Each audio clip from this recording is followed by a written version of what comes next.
Welcome to MS astrology. ఈరోజు మనము సంఖ్యాదామిని యోగము అనేది చూద్దాం. ఈ యోగము అన్ని గ్రహాలు 6 భావాలలో ఉన్నప్పుడు, సో మనకున్న నవగ్రహాలు 6 భావాలలో కనుక డిస్ట్రిబ్యూట్ అయి ఉంటాయి, అప్పుడు ఈ యోగం ఏర్పడుతుంది. ఇది చాలా శుభయోగం అని చెప్పచ్చు. ఎందుకనంటే ఈ యోగం ఉన్న వాళ్ళకి పేరు ప్రఖ్యాతులు ఉంటాయి. అలానే సంపదని అంటే వెల్దీ అయి ఉంటారు, సో ధనవంతులు అవుతారు.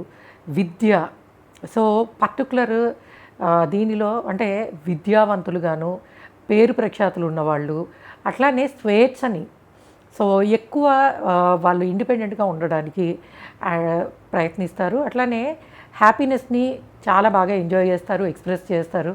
సో వీళ్ళ అసోసియేషన్ అనేది మిగిలిన వాళ్ళకు కూడా హ్యాపీనెస్ని ఇస్తుంది. అట్లానే సంపాదించాలి మనీ, కానీ న్యాయబద్ధంగా సంపాదించాలి. అంటే ఏదో ఒక విధంగా బిజినెస్ చేసో, మోసం చేసో, ఇంకో చేసో సంపాదించాలన్న ఉద్దేశం వీళ్ళకుండదు.